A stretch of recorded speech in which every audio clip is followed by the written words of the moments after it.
Bismillahirrahmanirrahim. Assalamualaikum warahmatullahi wabarakatuh. Alhamdulillah, anak-anak kita bisa melanjutkan pembelajaran lewat daring. Ya. Untuk kesempatan kali ini kita akan belajar tentang perdagangan internasional. Nah, apa saja yang akan kita bahas pada kesempatan kali ini? Yaitu yang pertama tentang hakikat perdagangan internasional, yang kedua tentang valuta asing, yang ketiga tentang cara pembayaran internasional, dan yang keempat tentang devisa. Baik, langsung saja kita ke pembahasan pertama, yaitu tentang pengertian perdagangan internasional. Perdagangan internasional adalah kegiatan jual beli barang atau jasa yang dilakukan antara dua negara atau lebih untuk memenuhi kebutuhan bersama. Perdagangan internasional ini erat kaitannya dengan kegiatan ekspor dan impor. Orang atau lembaga yang melakukan ekspor disebut eksportir, sedangkan yang melakukan impor disebut importir. Nah, ada faktor pendorong terjadinya perdagangan internasional. Itu apa saja? Yang pertama, adanya perbedaan sumber daya alam. Sumber daya alam di setiap negara yang berbeda-beda. Ini mengharuskan kita dan mereka itu melakukan transaksi untuk memenuhi kebutuhan hidup, kebutuhan negara yang tidak ada di negara kita ataupun di negara mereka, karena saling membutuhkan satu sama lain. Yang kedua, adanya teknologi dan informasi.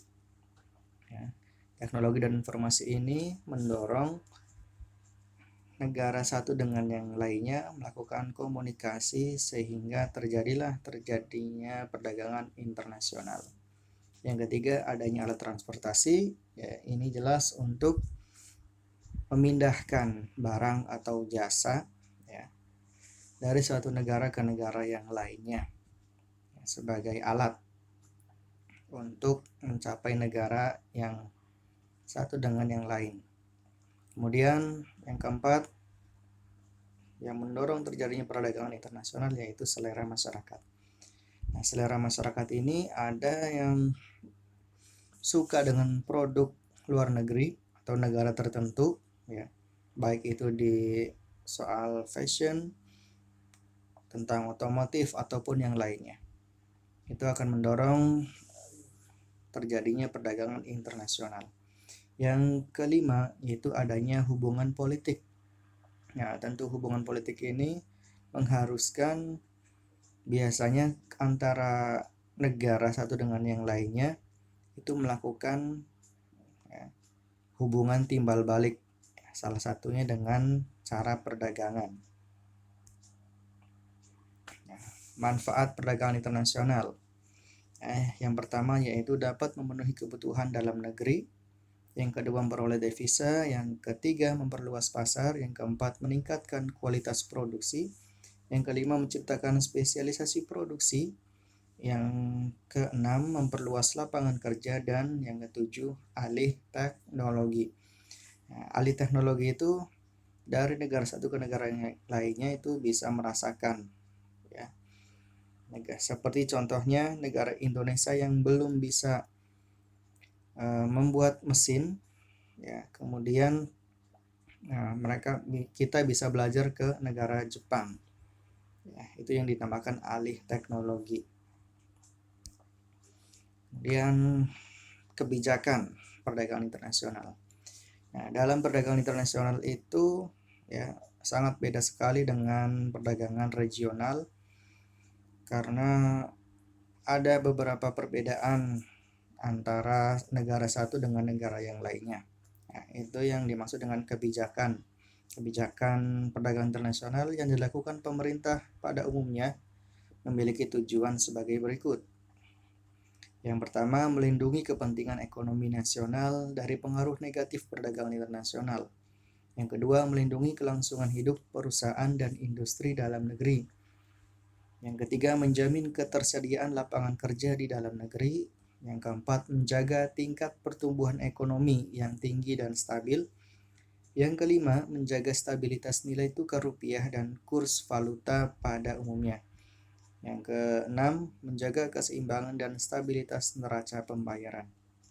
Nah, itu kebijakan yang diambil oleh pemerintah dalam perdagangan internasional. Tentunya ini untuk menjaga keseimbangan ya, keseimbangan ekonomi atau stabilitas ekonomi di negara kita.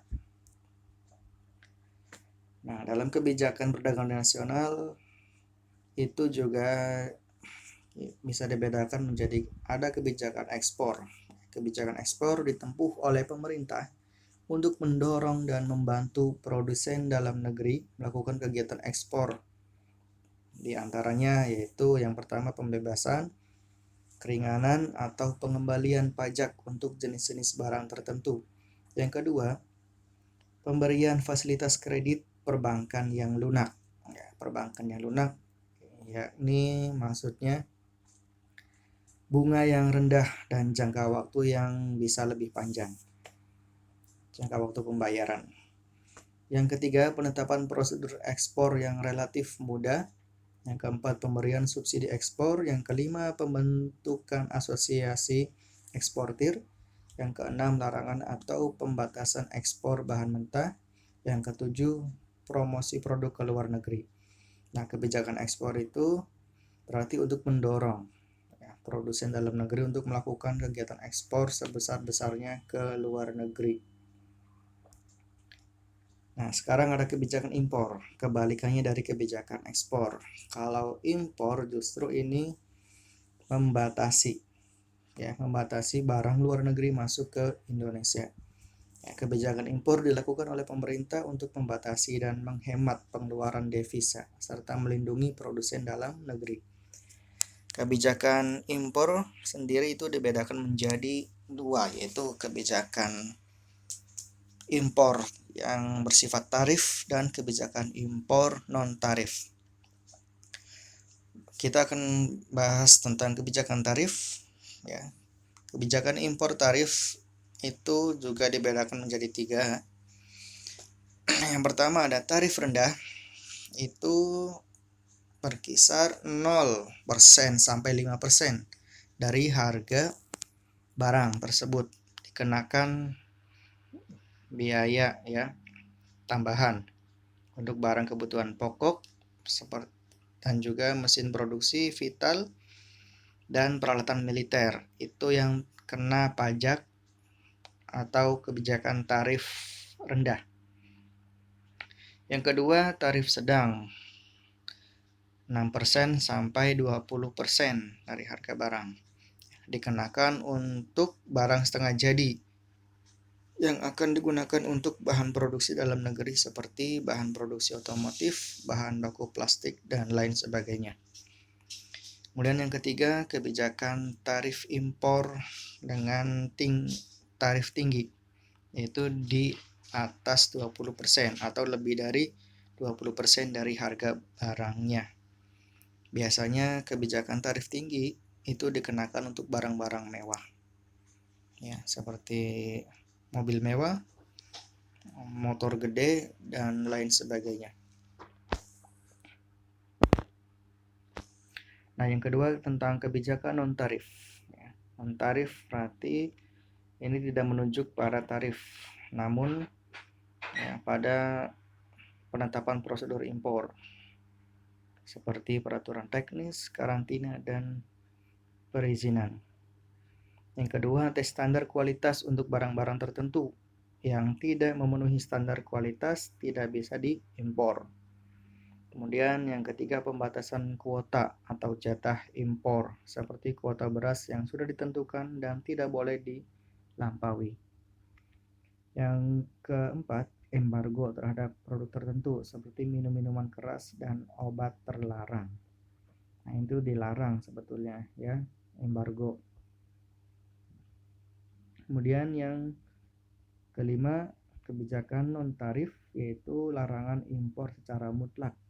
Contoh seperti impor daging sapi dari negara X ya atau negara tertentu karena mungkin ada penyakit berbahaya yang ditimbulkan oleh daging sapi tersebut, sehingga dilarang secara mutlak untuk diekspor ya, atau kita impor di negara kita. Nah, yang pembahasan selanjutnya tentang hambatan perdagangan internasional. Ya, dalam perdagangan internasional ini ada beberapa hambatan, diantaranya tidak adanya hubungan diplomatik, ya, tidak ada kerjasama, jadi susah untuk melakukan perdagangan atau transaksi jual beli. Yang kedua, kualitas tenaga kerja rendah, itu juga menghambat terjadinya perdagangan internasional. Yang ketiga, tingginya biaya angkut, ya. Jadi mahal untuk biaya angkut dari suatu negara ke negara yang lainnya, itu akan menghambat terjadinya perdagangan internasional. Yang keempat, adanya kebijakan impor dari suatu negara. Nah, seperti tadi yang sudah dijelaskan tentang kebijakan impor, itu bisa menghambat terjadinya perdagangan internasional. Yang kelima, adanya organisasi internasional dan regional. Dan yang keenam, terjadinya peperangan. Ya, peperangan bisa menyebabkan hubungan antara negara terputus dan perekonomian negara tersebut mengalami kemunduran. Baik, ke pembahasan selanjutnya tentang valuta asing. Nah, valuta asing sendiri yaitu adalah mata uang asing yang digunakan sebagai alat pembayaran perdagangan internasional.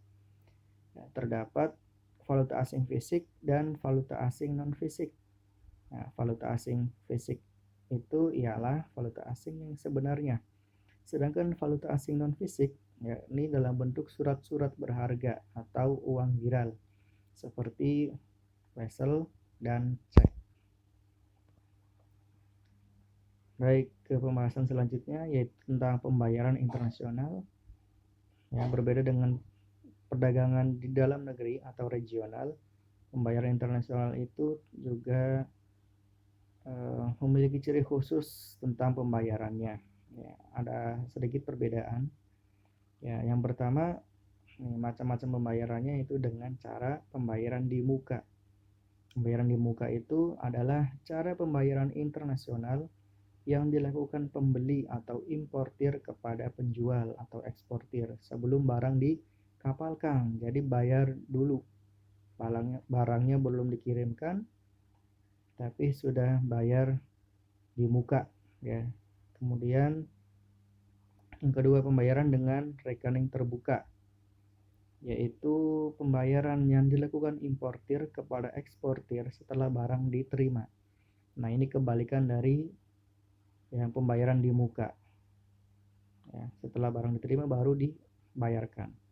Yang ketiga, pembayaran dengan konsinyasi, ya, yaitu cara pembayaran yang dilakukan oleh importir setelah barangnya laku terjual kepada pihak ketiga.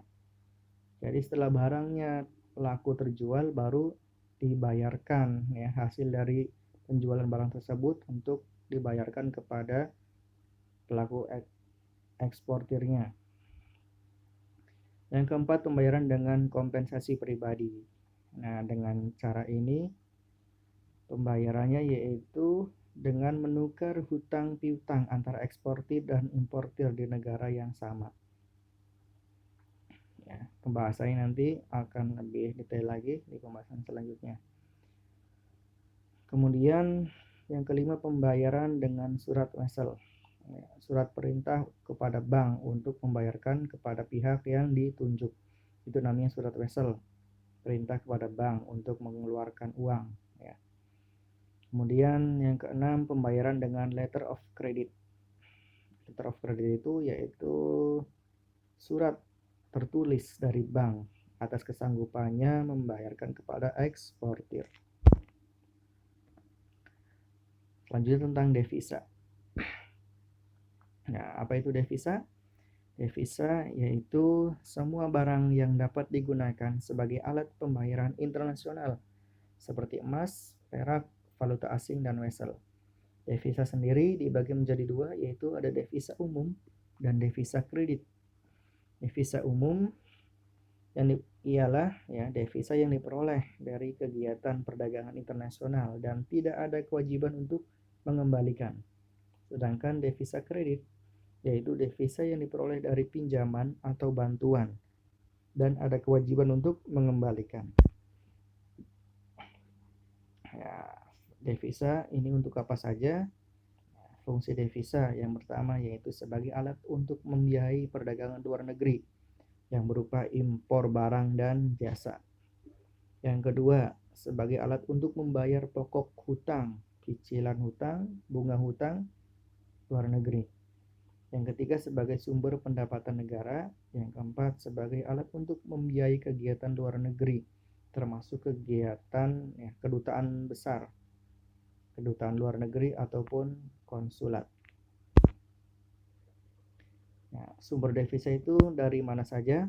Nah, devisa itu bisa didapatkan dari yang pertama, ekspor barang dan jasa. Kita akan mendapatkan devisa. Nah, kalau impor berarti itu akan mengeluarkan devisa sebaliknya ya. Yang kedua, transaksi modal dan keuangan. Yang ketiga, penerimaan dividen serta bunga dari luar negeri. Itu juga akan mendatangkan devisa. Yang keempat, penerimaan dari turis mancanegara. Yang kelima, transfer penghasilan. Yang keenam, pinjaman luar negeri. Dan yang ketujuh, hadiah, bantuan atau sumbangan luar negeri. Itu akan menghasilkan devisa atau menambah devisa kita. Ya. Baik, untuk pembahasan kali ini dicukupkan sekian, akan dilanjutkan ke kesempatan selanjutnya masih di bab yang sama tentang perdagangan internasional. Ya, terima kasih sudah menyimak, tetap semangat belajar. Wassalamualaikum warahmatullahi wabarakatuh.